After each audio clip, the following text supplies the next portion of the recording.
ছাত্ৰ ছাত্ৰীসকল আমি যোৱাকালি সংখ্যাবিলাকৰ নিকটতম দশলৈ আমি মান নিৰ্ণয় কৰিছিলোঁ কিন্তু আজি আমি নিকটতম শতকলৈ আমি মান নিৰ্ণয় কৰিম নিকটতম শতক বুলি ক'লে তোমালোকে মন কৰিবা এই সংখ্যাটো হ'ল 410 শতক বুলি ক'লে 4ৰ পিছৰ শতকটো হয় 500 ঠিক আছে গতিকে আমি হয় 400 লিখিব লাগিব নহলে 500 লিখিব লাগিব 10 20 30 40 আমি এনেকুৱা আমি লিখিব নোৱাৰিম যদি শতকলৈ নিব লগা হয় ঠিক আছে তে তাৰ কাৰণে আমি কি কৰিব লাগিব ইয়াত 410 আছে তোমালোকে মন কৰিবা 400ৰ পিছৰ শতকটো কিমান 500 গতিকে 500 আৰু 400 ইয়াৰ ভিতৰত এই 410 টো কোনটো শতকৰ ওচৰত আছে 400ৰ ওচৰত নে 500ৰ ওচৰত তাৰ কাৰণে আমি কি কৰিম আমি 400ক যদি আমি দুভাগ মানে 400 আৰু 500ৰ মাজৰ সংখ্যাটো যদি আমি লওঁ 450 ঠিক আছে তে এই সংখ্যাটো 450তকৈ কম নে বেছি আমি দেখা পাই আছো 410 টো 450তকৈ কম আছে গতিকে ইয়াৰ নিকটতম শতক হ'ব 410 টো বাদ দিব লাগিব আৰু যদি ইয়াত 410ৰ জেগাত যদি 460 হলেহেঁতেন 460 বুলি ক'লে তাৰ মানে ইয়াত কি হৈ আছে 450তকৈ বেছি আছে তাৰ মানে ই কি হলৈ যাবগৈ 500 লৈ গুচি যাব ঠিক আছে অংকটো কেনেকৈ কৰিব লাগে মই তোমালোকক দেখুৱাই দিছো বাৰু চোৱা এতিয়া চোৱা 410 তাক আমি ভাঙিম মানে শতকলৈ আমি নিব লাগিব গতিকে 400 যোগ কিমান আছে 10 আছে সংখ্যাটো দেই 400 যোগ 10 এতিয়া আমি চাব লাগিব ইয়াত তোমালোকে মন কৰিবা মই যোৱাকালিও কৰিছিলো 10কলৈ আমি কৰিছিলো 0 আৰু 100 দেই 0 আৰু 100ৰ যিটো মিডল সংখ্যাটো হয় 50 বুজিলানে গতিকে ইয়াত আমি 410ক আমি এইটো শতকলৈ আমি নিলো 400 বেছিকৈ কিমান আছে 10 আছে এতিয়া তোমালোকে চাব লাগিব কোনটো ইয়াত যিটো মই বনাইছো চাবা 0 আৰু শতক বুলি ক'লে 100 তাৰ মাজৰ সংখ্যাটো হ'ল 50 ঠিক আছে এই সংখ্যাটো যদি 50তকৈ কম থাকে তেনেহলে তোমালোকে কি কৰিব লাগিব 400ৰ লগত 0 যোগ কৰিব লাগিব তাৰ মানে ই বাদ যাবগৈ আৰু যদি এই সংখ্যাটো 50 বা তাতকৈ বেছি হয় তেনেহলে তোমালোকে ইয়াৰ লগত কি কৰিব লাগিব 100 যোগ কৰিব লাগিব 100 যোগ কৰিব লাগিব ঠিক আছে যদি 50তকৈ কম থাকে তেনেহলে 0 যোগ কৰিবা আৰু যদি 50তকৈ বেছি থাকে তেনেহলে 100 যোগ কৰিবা এতিয়া চাবা ইয়াত আমি যেটো পালো 10 সংখ্যাটো তে আমি দেখা পালো যে 10 সংখ্যাটো কিমান হৈ আছে 10 সংখ্যাটো কিমান হৈ আছে 50তকৈ সৰু ইয়াত 50তকৈ সৰু হৈছে নাই গতিকে এই 10 সংখ্যাটো কিমান হৈ যাব 0 হৈ যাব আমি 10ৰ সলনি কিমান ধৰিব লাগিব 0 ধৰিব লাগিব যেহেতু 50তকৈ কম আছে মই তোমালোকক দেখুৱাইছো যদি 50তকৈ কম থাকে তেনেহলে তোমালোকে 0 ধৰিবা আৰু 50তকৈ যদি বেছি হয় তেনেহলে 100 ধৰিব লাগিব এতেকে 410ৰ নিৰ্ণয়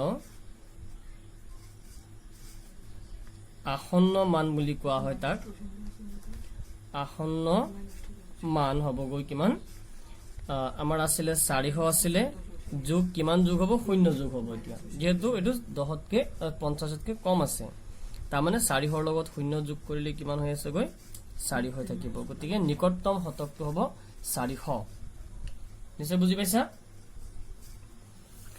তাৰ পিছত মই তোমালোকক আৰু এটা অংক দেখুৱাম ধৰি লৈছো 9547 এই সংখ্যাটোৰ নিকটতম আমি শতকলৈ আমি নিব লাগিব তাৰ কাৰণে আমি কি কৰিব লাগিব চাবা ইয়াক আমি শতক হিচাপে আমি ভাগ কৰিম একক দশক ঠিক আছে এটো শতক 500 9000 কিমান আছে 547 গতিকে আমি শতকলৈ যদি নিব লগা হয় তাক আমি কেনেকৈ ভাঙিম চাবা 9547 আছে তাৰ সমান তোমালোকে একক দশক শতক বুলি ক'লে 500 তাৰ মানে 9500 তোমালোকে লিখিবা ঠিক আছে যোগ কিমান থাকিল ইফালে 47টো ভাগ কৰি দিয়া হৈছে। এতিয়া তোমালোকে কি চাব লাগিব, যিহেতু ইয়াত যেটো 47 আমি দেখা পাইছো, 47টো কিমান আছে, শতক বুলি আমি শতকলৈ নি আছো, তাৰ মানে শতকৰ আধা কিমান হৈ আছে 50, হয়নে নহয়? গতিকে এই 47 সংখ্যাটো আমি 50ৰ লগত তুলনা কৰিম 50তকৈ বেছি নে কম। তে ইয়াতো আমি দেখা পাই আছো এই সংখ্যাটো 50তকৈ কিমান আছে, কম আছে।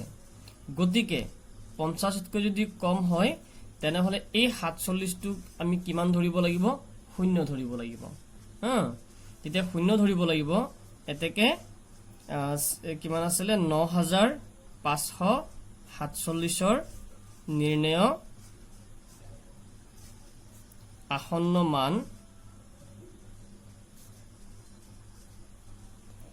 মান আমি কিমান ধৰিব লাগিব। এতিয়া ইয়াত কিমান আছিলে 9500 লিখিবা। লিখি এই 47 যেহেতু আমি পালো যে 50তকৈ কম আছে, সেইকাৰণে ইয়াৰ জেগাত তোমালোকে কিমান ধৰিব লাগিব, এতিয়া শূন্য ধৰিব লাগিব। তাৰ মানে কিমান হ'ব 9500 হ'ব ইয়াৰ আসন্ন মান। ঠিক আছে, মই আৰু এটা অংক কৰি দেখাই আছো, তোমালোকে চাবা। আৰু এটা সংখ্যা আমি লৈছো 5650। ঠিক আছে, তে 5650 মই লিখিলো সমান, আমি যেহেতু শতকলৈ নিব লাগিব গতিকে একক দশক শতক, শতক বুলি ক'লে ইয়াত কিমান হৈ আছে 6টো আছে শতকৰ ঘৰত, তাৰ মানে 5650 যদিও আছে আমি 5600 আমি লিখিম, 5600 আমি শতকলৈ লিখিব লাগিব, আৰু বাকি 50 সংখ্যাটো আমি এক্সট্ৰাকে লিখিম। হল, যোগ হৈ আছে।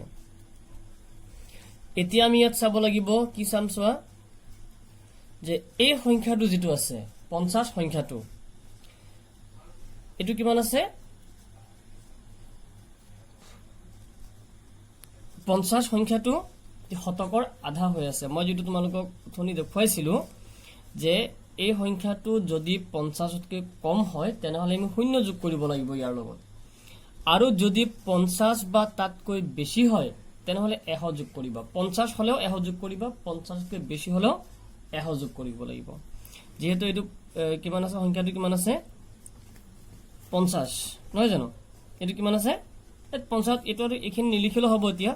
কাৰণ এই সংখ্যাটো 50 আছে আমি দেখা পাই আছো, নহয় জানো? গতিকে আমি কি কৰিব লাগিব, ইয়াত কি কৰিব লাগিব চাবা। গতিকে আমি 50টোক আমি কিমান ধৰিব লাগিব, এতিয়া 100 আমি শতকলৈ নিব লাগিব, আমি ভাঙি লিখিব নোৱাৰিম। 5600, 5700, 5800 গম পালাম নাই, আমি শ হিচাপে লিখিব লাগিব, আমি এক্সট্ৰাকে ভাঙি লিখিব নোৱাৰিম এতিয়া, যি শতকলৈ আমি নিম। গতিকে এই সংখ্যাটো তোমালোকে চাব লাগিব, শতকৰ আধা কিমান 50, তাৰ মানে ই কিমান আছে 50 আছে, বা তাতকৈ যদি বেছি হয় তেনেহলে তোমালোকে 100 যোগ কৰিবা, কিন্তু 50তকৈ কম হলে শূন্য যোগ কৰিব লাগে। হল, এতেকে 5650ৰ নিৰ্ণয় আসন্ন মান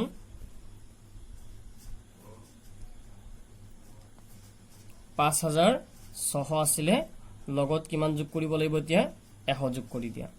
100 যোগ কৰিলে কিমান হ'ব 5700। ঠিক আছে, এইটো হল তাৰ এনসাৰ। ছাত্ৰ ছাত্ৰীসকল, এইবাৰ আমি সংখ্যাবিলাকক নিকটতম হাজাৰলৈ কেনেকৈ নিব লাগে আমি সেই নিয়মটো শিকিম। আমি এতিয়ালৈকে নিকটতম দশলৈ বা নিকটতম শতকলৈ নিয়া আমি শিকিছো, এতিয়া নিকটতম হাজাৰলৈ। এতিয়া হাজাৰ বুলি ক'লে তোমালোকে মন কৰিবা 0ৰ পৰা 1000, ইয়াৰ মাজৰ সংখ্যাটো কিমান আছে 500, বুজিলানে? গতিকে আমি ইয়াত চাব লাগিব, হাজাৰ হিচাপে তাক আমি ভাগ কৰিব লাগিব সংখ্যাটো। ইয়াত একক দশক শতক হাজাৰ, কিমান হাজাৰ আছে 9000 আছে, 9000 আমি লিখিম। ঠিক আছে, প্লাস 562 সেইটো আমি এক্সট্ৰা কৰি দিম। ঠিক আছে,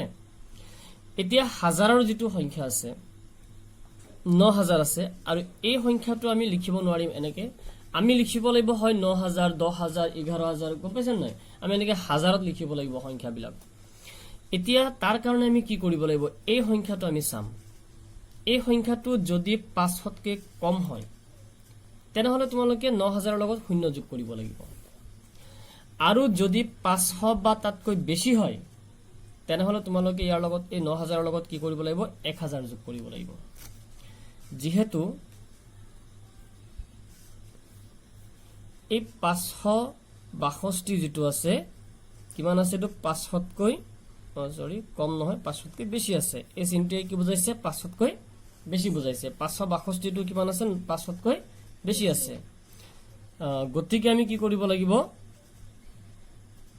এই 562 ক আমি এতিয়া কি হিচাপে লিখিব লাগিব 1000 ধৰিব লাগিব যদি 500তকৈ কম থাকে তেনেহলে শূন্য যোগ কৰিবা আৰু যদি 500তকৈ বেছি থাকে তেনেহলে তোমালোকে 1000 ধৰিব লাগিব এতিয়া এতেকে নিৰ্ণয় কিমান আছিল 9562 ৰ নিৰ্ণয় আসন্ন মান কিমান হৈ আছে 9000 তাৰ লগত এতিয়া 562 যেহেতু 500তকৈ বেছি আছে সেই কাৰণে আমি 1000 যোগ দি দিম তে কিমান হৈ গল এতিয়া আমি 10000 বুলি লিখিব লাগিব বুজি পাইছানে যদি 500তকৈ কম থাকিলে হেতেন এটো তেনেহলে আমি শূন্য যোগ কৰিলে হেতেন মানে 9000 থাকিলে হেতেন বুজি পাইছা দিয়া তে তাৰ পিছৰ অংকবিলাক তোমালোকে নিজে কৰিব লাগিব